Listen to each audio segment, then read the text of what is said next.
There are some moments only the forest can inspire. Find yours at discovertheforest.org. I'm here now with Monica Vargas, who is graduating with her BFA in sculpture in May. And Monica, give us a little bit of your background. You grew up in Seoul, South Korea, and then moved to Texarkana. That's right. I moved to Texarkana when I was 14, and I've lived there for about 3 years. Graduated, moved here. Arkansas High. Right, Arkansas High School.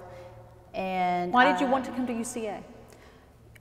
Well, I guess it was a matter of convenience more than a choice. I originally went to Central Baptist College on the road, and it just... For how long? About 2 years, and then I transferred. Oh, okay, so you're transferred from CBC. Did you studied art at CBC? No, I changed my mind when I came to UCA. Okay, so you've done 4 years of work in 2 years. Right.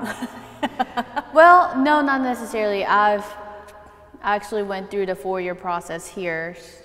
So total of 6 years total. Okay, so tell us about, this is your one piece, and it's called Disintegrating Existence. Right, okay. Disintegrating Existence. So this is a very unusual piece. I guess tell me what was your idea when you started this, and then I want you to tell me how you actually put it together. Okay, it is quite interesting. In a way, we go through multiple projects, not just this one piece throughout our undergraduate study, and I did multiple projects, and they kind of pieced into one project. I feel like it took its own life, morphed into a giant project, and this is actually based on the significant event that happened about 2 years ago. My mother had an open skull aneurysm surgery, and my grandmother started to show the beginning signs of Alzheimer's disease.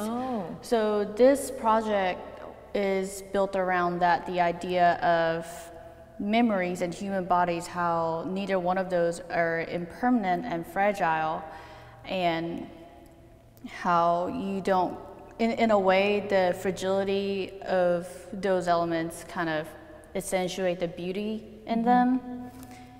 And this is also my way of facing my problems, kind of working my way through them, and then in a way appreciating rough patches of my life, because I'm a huge believer in thinking that good things can come out of bad.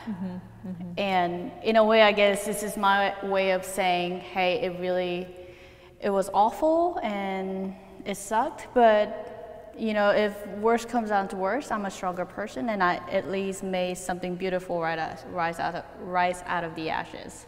I agree. So these are representatives of the skull?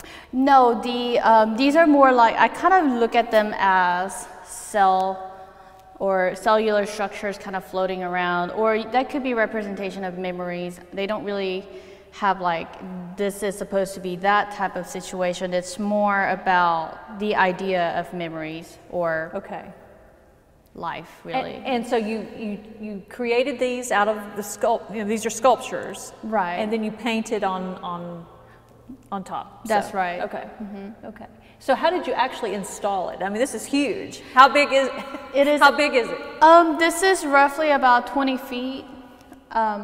Lengthwise, and it's about 6 feet tall. Okay. And just the square, the rectangle. Right, right. Okay, so how are these attached to the wall? Basically, I had to map out the composition to my best ability, because you can never foresee and predict everything that you will encounter. So we have a personal studio space in a building, and I kind of had to imitate this. And attaching wise, I basically drilled the hole that's closest to the size of the rod and fit it in. And so what are these rods made of? Those are just, some of them are copper coated steel rods, and some of them are just steel rods, and they're covered with liquid rubber plastic. Okay. Kind of like what you have on your regular tools. Okay. like hammer and such. And I noticed that this piece is for sale. Tell us, how do you come to the point where you're willing to say goodbye to this piece that you spent obviously so much time working on? Well, I guess that's still kind of I'm kind of still torn about that, but mainly it was because I am actually planning on moving back home after the graduation, so that's why I kind of came to that decision. But it's easier to sell it than to pack it. Right. Well, and plus I don't have anywhere to put them, and so that's kind of where I kind of had to force myself to. Is this your first piece that you've offered for sale? No, it's not the first piece, but first piece that I think I put up for sale after the very first time I showed it. Okay. Right. Okay. Okay. So what do you intend to do after you graduate? After I graduate, I plan to live back home because in Texarkana. No. Back home as in my birthplace. Okay. Right. I mean, I did focus on this subject for a while about my family's illness, but prior to that, I was focusing mainly on my identity. And ever since I came to America, I've been exposed to American culture, but also I lived with Hispanic family. I'm actually adopted by the Hispanic family, so I have interesting cultural background going on. And I want to move back home and kind of revisit my original, I guess, cultural foundation, for the lack of better description. So will you work in Seoul, or are you planning on going to graduate school, or what? I plan on getting a job to save up some money, but I definitely plan on studying some more art.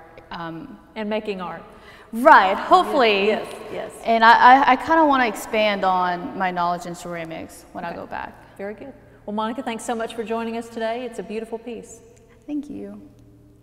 We'll be back again with more.